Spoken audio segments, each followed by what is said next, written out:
പാരായണം, ഖുർആൻ പാരായണം ചെയ്യണം. എവിടെ? മറവ് ചെയ്യുന്ന നേരത്ത് ഖുർആൻ ഓദിക്കോ. അത് യാസീനോ അൽ-ബഖറ എന്താ കിട്ടുന്നത് ഓദിക്കോ. മുൻഗാമികൾ വസിയത്ത് ചെയ്യുമായിരുന്നു. അപ്പൊ നമുക്ക് അതല്ലേ വേണ്ടത്? മഹാനായ അബ്ദുൽ ഹഖ് റഹിമഹുല്ലാഹ് പറയാണ്, അബ്ദുല്ലാഹി ഇബ്നു ഉമർ റളിയല്ലാഹു അൻഹു, ഉമർ റളിയല്ലാഹു അൻഹുവിന്റെ മകൻ ഇബ്നു ഉമർ റളിയല്ലാഹു അൻഹുമാ അവർ കൽപ്പിക്കുമായിരുന്നു അൻ യുഖറഅ ഇൻദ ഖബ്രിഹി സൂറത്തുൽ ബഖറ. അവർ മരിച്ചു കഴിഞ്ഞാൽ അവരുടെ ഖബറിന്റെ അരികത്ത് വന്ന് സൂറത്തുൽ ബഖറ ഓതണമെന്ന് ആര് വസിയത്ത് ചെയ്തു? അബ്ദുല്ലാഹി ഇബ്നു ഉമർ റളിയല്ലാഹു അൻഹു. നമുക്കാ പേടി, വാപ്പാക്കൊന്നും ഓതണ്ട, വാപ്പ എങ്ങാനങ്ങ് ഉപകാരപ്പെട്ടാലോ ഖുർആനുണ്ട്. യാ അല്ലാഹ്, പൊന്നാര മുഅ്മിനെ മനസ്സിലാക്കണം, ഖുർആൻ ഓതണമെന്ന് അബ്ദുല്ലാഹി ഇബ്നു ഉമർ മുത്തബിഉസ് സുന്ന, സുന്നത്തിനെ ഏറ്റവും കൂടുതൽ പിന്തുടരുന്ന സ്വഹാബി വസിയത്ത് ചെയ്യാം, സൂറത്തുൽ ബഖറ ഓതണം. ഈ അഭിപ്രായമാണ് അൽ-മഅല ബിൻ അബ്ദുറഹ്മാൻ ഇമാം അഹ്മദ് ബിൻ ഹംബൽ റളിയല്ലാഹു അൻഹു ചെറിയൊരു അഭിപ്രായ വ്യത്യാസം ഉണ്ടായിരുന്നു. പക്ഷേ അതിൽ ഇത്തരം ഹദീസുകൾ കണ്ടപ്പോൾ സുമ്മ റജഅ അൻ ദാലിക്, അഭിപ്രായങ്ങളൊക്കെ മാറ്റിവെച്ചു, ഖുർആൻ ഓദിക്കോ എന്ന് പറഞ്ഞു മഹാനായ അഹ്മദ് ബിൻ ഹംബൽ, ഹംബലി മദ്ഹബിന്റെ ഇമാം അഹ്മദ് ബിൻ ഹംബൽ റളിയല്ലാഹു തആല അൻഹു. ഇമാമുന ശാഫിഈ റളിയല്ലാഹു അൻഹുവിനോട് ചോദിച്ചിട്ടുണ്ട് ഹസൻ ബിൻ സബാഹു സഅഫറാനി തങ്ങൾ, ഖബറിന്റെ അരികത്ത് ഓതണോ? ഖാല ലാ ബഅസ ബിഹാ, അതിന് ഒരു വിരോധമില്ലല്ലോ, ഓദിക്കോ എന്ന് ഇമാമുന ശാഫിഈ റളിയല്ലാഹു തആല അൻഹു. അഹ്മദ് ബിൻ ഹംബൽ തങ്ങൾ, സ്വഹാബിമാർ മുഴുവനും വസിയത്ത് ചെയ്യുക, നിങ്ങൾ പോയി ഓദിക്കോളൂ. അതുകൊണ്ട് മുഅ്മിനെ, ഒരു ജീവച്ഛവം എന്ന് നമ്മൾ പറയാറുള്ള പോലെ ഒരു ശവമായിട്ട് മാറി മയ്യിത്ത് എന്ന് വിചാരിക്കല്ല. അവിടെ റൂഹുണ്ട്, റൂഹിന്റെ സാന്നിധ്യമുണ്ട്, ശരീരത്തിലേക്ക് ആത്മാവിന്റെ കണക്ഷൻ അല്ലാഹു നൽകുന്നുണ്ട്. അവരറിയുന്നുണ്ട്, അവർ കേൾക്കുന്നുണ്ട്, അവർ സലാം മടക്കുന്നുണ്ട്. അഷ്റഫുൽ ഖൽഖ് റസൂലുള്ളാഹി സ്വല്ലല്ലാഹു അലൈഹി വസല്ലം, അൻസ്വാരികളായ ആളുകൾ ഏതെങ്കിലും ഒരാൾ മരിച്ചു കഴിഞ്ഞാൽ ഇഖ്തലഫു ഇലാ ഖബ്രി യഖറഊന ഇൻദഹുൽ ഖുർആൻ, അൻസ്വാരികൾ അങ്ങനെ ചെയ്യുമായിരുന്നു. മഹാനായ ഇമാം ശഅബി റളിയല്ലാഹു അൻഹു റിപ്പോർട്ട് ചെയ്തിട്ടുള്ളത്, അൻസ്വാരിമാരിൽ ആരെങ്കിലും മരിച്ചുപോയാൽ ഓരോരുത്തരും ചെന്ന് ഖുർആൻ ഓതും. ഇന്ന് അബൂദാബിയിൽ Sheikh Zayed bin Sultan Al Nahyan, രാജ്യത്തിന്റെ ഭരണാധികാരിയായിരുന്ന ആദ്യത്തെ president, father of the nation എന്ന് പറയുന്ന ഷെയ്ഖ് സായിദ് മരിച്ചു കിടക്കുന്നുണ്ട്. അബുദാബി വന്ന് കണ്ടവർക്കറിയാം. അബുദാബിയിലെ ഗ്രാൻഡ് മോസ്കിന്റെ തൊട്ട് മുമ്പിൽ അദ്ദേഹത്തിന്റെ ഖബർ. മരിച്ച അന്ന് തുടങ്ങിയതാ, 5-6 വർഷം കഴിഞ്ഞു. 2005 2004 ഷെയ്ഖ് സായിദ് മരിക്കുന്നത്. 10 വർഷത്തോളമായി ഖുർആൻ ഇടമുറിയാതെ ഓരോ പള്ളിയിലെ ഇമാമമാർക്കും ടൈം ടേബിൾ കൊടുത്തിരിക്കുക ഓതാൻ. എൻ്റെ ഒരു സുഹൃത്തുണ്ട്, നസീം ബാഖവി മദനി, ഹാഫിദും വലിയ ആലിമൊക്കെയാണ്. അദ്ദേഹം കൂടെ പോയി ഓതാറുണ്ട്. ഔഖാഫിന്റെ ഇമാമ ടൈം ടേബിൾ കൊടുത്തിരിക്കുക. നമ്മളെ നാട്ടിലത്തെ ഇതൊക്കെ ബിദ്അത്ത്.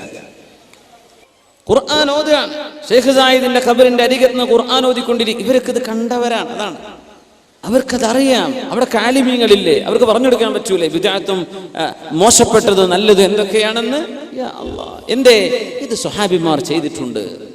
അൻസ്വാരികൾ ഇങ്ങനെ ചെയ്യും. അൻസ്വാരികൾ ആരാ? അഷ്റഫുൽ ഖൽഖിൽ നിന്ന് ദീൻ പഠിച്ചെടുത്ത നബി തങ്ങളുടെ അനുചരന്മാർ.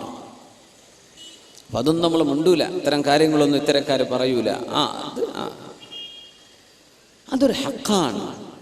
മഹാനായ ഹസൻ ഇബ്നുൽ ജർവരി റളിയല്ലാഹു അൻഹു അവർ പറയാണ്, മറർതു അലാ ഖബ്രി ഉഖ്തിൻ ലി, ഞാൻ എൻ്റെ സഹോദരിയുടെ ഖബറിന്റെ അരികത്ത് കൂടെ നടന്നു പോകുമ്പോൾ ഞാൻ അവിടെ ചെന്ന് ഖുർആൻ ഓതി. അവിടെ ഞാൻ തബാറക സൂറത്താണ് ഓതിയത്.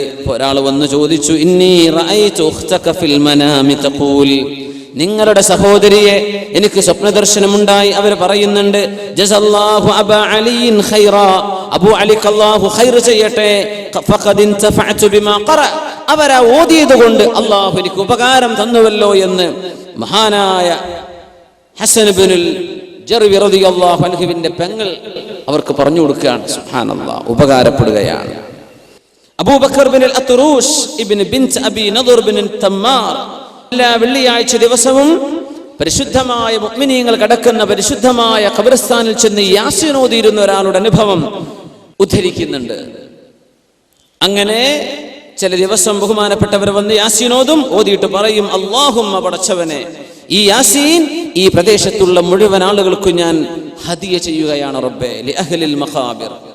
അങ്ങനെ ഇരിക്കുമ്പോഴാ പിറ്റേത്തെ ആഴ്ച ഒരു പെണ്ണ് വന്ന് ചോദിച്ചു, അല്ല, നിങ്ങൾ ഇന്നാലിന്ന ആളല്ലേ? അതെ. നിങ്ങളിപ്പോ എങ്ങനെ എന്തറിഞ്ഞു? എന്തിനാ എന്നെ ചോദിക്കുന്നത്? പറഞ്ഞു, ഇന്ന ബിൻതൻ ലീ മാതത് ഫറഅയ്തുഹാ ഫിൽ മനാമി ജാലിസതൻ അലാ ശഫീരി ഖബ്രിഹാ. എന്റെ പുന്നാരമോള് മരിച്ചുപോയി, അവളുടെ ഖബറിന്റെ അരികിലിരിക്കുന്നത് എനിക്ക് സ്വപ്ന ദർശനമുണ്ടായി. ഞാൻ ചോദിച്ചു, മോളെ എന്തേ നിങ്ങൾ ഇവിടെ ഇരിക്കുന്നത്? എന്റെ മോളാ പറഞ്ഞത്, ഇന്നാലിന്ന പേരുള്ള ഒരാൾ, അത് നിങ്ങളുടെ പേരാണ് എനിക്ക് പറഞ്ഞു തന്നത്. അവര് വന്നു, തന്റെ ഉമ്മയുടെ അരികത്ത് വന്നു. ഫഖറഅ സൂറത യാസീൻ, യാസീൻ സൂറത്ത് ഓതി. വജഅല തവാബഹാ ലിഅഹ്ലിൽ മഖാബിർ, അവിടെയുള്ള മുഴുവൻ ആളുകൾക്കും ആ യാസീനിന്റെ പ്രതിഫലം അവർ കൊടുത്തു, ഹദിയ ചെയ്തു. ഫൻതഫഅതു ഫഅസാബനാ മിൻ റൗഹി ദാലിക്, അതുകൊണ്ട് എനിക്ക് ഉപകാരപ്പെട്ടു, ഞങ്ങൾക്കൊക്കെ അള്ളാഹു പുറത്തു തന്നു എന്ന് ഈ മകൾ തന്റെ ഉമ്മയോട് പറഞ്ഞ അനുഭവം നമ്മുടെ ഉലമാ രേഖപ്പെടുത്തിയിട്ടുണ്ട്. അത് വെറുതെ കഥകളല്ല, അല്ലാമ ഇബ്നുൽ ഖയ്യിം തങ്ങളുടെ കിതാബുർ റൂഹിൽ നിന്നാണ് ഞാൻ ഉദ്ധരിക്കുന്നത്. ഇങ്ങനെ ഒരുപാട്. ഇമാം നസായി റഹിമഹുല്ലാഹ് എന്താ അങ്ങനെയൊക്കെ പറയാൻ കാരണം, അതാ മരിച്ച മയ്യിത്തിന്റെ റൂഹിനെ ഉപകാരപ്പെടുന്നുണ്ട്. അഷ്റഫുൽ ഖൽഖ് റസൂലുള്ളാഹി സ്വല്ലല്ലാഹു അലൈഹി വസല്ലം തങ്ങൾ പറഞ്ഞുവല്ലോ, ഇഖ്റഊ യാസീൻ ഇൻദ മൗതാകും, മരിച്ചവരുടെ അടുത്ത് നിങ്ങൾ യാസീൻ ഓതണം. അപ്പൊ ചില ആളുകൾ അതിനെ വ്യാഖ്യാനിച്ചത് മരിക്കാൻ പോകുന്നവരുടെ അടുത്ത് എന്നായിരിക്കണം എന്നാണ്. ഇഖ്റഊ യാസീൻ ഇൻദ മൗതാകും, ഉലമാ പറയാണ് മരിച്ചാലും മരിച്ചുകൊണ്ടിരിക്കെ ആയിരുന്നാലും ഓദിക്കോ എന്ന ഹദീസിന്റെ പ്രത്യക്ഷമായ അർത്ഥമാണ്. റസൂലുള്ളാഹി സ്വല്ലല്ലാഹു അലൈഹി വസല്ലം തങ്ങൾ അത്തരം കർമ്മങ്ങൾ അവർക്ക് ഉപകാരപ്പെടും എന്ന് പറഞ്ഞതുകൊണ്ടല്ലേ നമുക്കിങ്ങനെ പറഞ്ഞു തന്നത് എന്ന് ഉലമാ ഈ ഹദീസിൽ നിന്ന് പഠിച്ചെടുക്കുകയാണ്. മരിച്ചു കഴിഞ്ഞാൽ നമ്മൾ തൽഖീന് ചൊല്ലും. ചിലയിടത്തൊക്കെ അതൊക്കെ ചിലർ നിർത്തിവെക്കും, എന്തിനാ അതിൻ്റെ അത് ബിദ്അത്തല്ലേ എന്നൊക്കെ പറഞ്ഞിട്ട്. സുബ്ഹാനല്ലാഹ്, ഇബ്നുൽ ഖയ്യിം തങ്ങൾ ഒരു ചാപ്റ്റർ തന്നെ അതിനെ സംബന്ധിച്ച് ചർച്ച ചെയ്തിരിക്കുകയാണ്. ഹദീസ് ഉദ്ധരിക്കുന്നു, ബഹുമാനപ്പെട്ടവർ പറയാണ് ആ ഹദീസിൽ ദുഅഫ് ഉണ്ട്. ദഈഫായ ഹദീസ് എന്ന് പറഞ്ഞാൽ എന്താ? നമ്മൾ പറയും ദഈഫ് എന്ന് പറഞ്ഞാൽ ദുർബലം. ദുർബലം എന്ന് പറയരുത്. ദുർബലം എന്ന് മലയാളത്തിൽ പറയുമ്പോൾ നമുക്ക് പെട്ടെന്ന് യാ അല്ലാഹ് ഇതിനൊരു നിലം വലില്ല എന്ന് തോന്നിപ്പോകും. അത് ഹദീസിന്റെ ഒരു ടേമാണ്, ഇൽമുൽ ഹദീസിന്റെ ഒരു ടെർമിനോളജിയാണത്. അതിന്റെ അർത്ഥം സയൻസ് ഓഫ് ഹദീസ് നമ്മുടെ ഉലമാ എന്ത് പറയുന്നു ആ അർത്ഥമാണ്. ദഈഫ് എന്ന് പറഞ്ഞാൽ എന്താ? ഹദീസ് നമുക്ക് പറഞ്ഞു തന്ന ഉദ്ധരിച്ചു തന്ന ആളുകളിൽ ഏതോ ഒരാൾ, ജീവിതത്തിൽ സൂക്ഷ്മതയില്ലാത്ത ഒരാൾ അതിന്റെ ഇടക്ക് പെട്ടിട്ടുണ്ട്, എങ്ങാനും കളവ് പറഞ്ഞ ഒരാൾ അതിന്റെ ഇടക്ക് പെട്ടിട്ടുണ്ട്. അതിനർത്ഥം ഈ പറഞ്ഞ ഹദീസ് നുണയാണെന്നല്ല. ഗ്രേഡ് സിസ്റ്റം ഉണ്ടല്ലേ, A+B+B C+C, ഇങ്ങനെ കണക്കാക്കിയാൽ ദഈഫായ ഹദീസിന് ഒരു D ഗ്രേഡ് കൊടുക്കണമെന്നാണ്. തള്ളിക്കളയേണ്ടത് മൗദൂആയ ഹദീസ്, ഫാബ്രിക്കേറ്റഡ്, ഫോർജ്ഡ് ഹദീസ്. അതൊക്കെ നമ്മുടെ ഉലമാ രേഖപ്പെടുത്തി വെച്ചിട്ടില്ലേ. ദഈഫ് എന്ന് പറഞ്ഞാൽ തള്ളാനുള്ളതല്ല. അല്ലാമ ഇബ്നുൽ ഖയ്യിം തങ്ങൾ പറയാണ്, റസൂലുള്ളാഹി സ്വല്ലല്ലാഹു അലൈഹി വസല്ലം തങ്ങളിൽ നിന്ന് അബൂ ഉമാമ റളിയല്ലാഹു അൻഹു റിപ്പോർട്ട് ചെയ്ത ഹദീസ് ദഈഫാണെങ്കിൽ തന്നെയും അവർ പറയാണ് ഈ സംഭവം ലോകത്തെ എല്ലാ രാജ്യങ്ങളിലും മുസ്ലിമീങ്ങൾ ചെയ്തുകൊണ്ടിരിക്കുന്നുണ്ടല്ലോ. അങ്ങനെ കേരളത്തിൽ മാത്രമല്ല,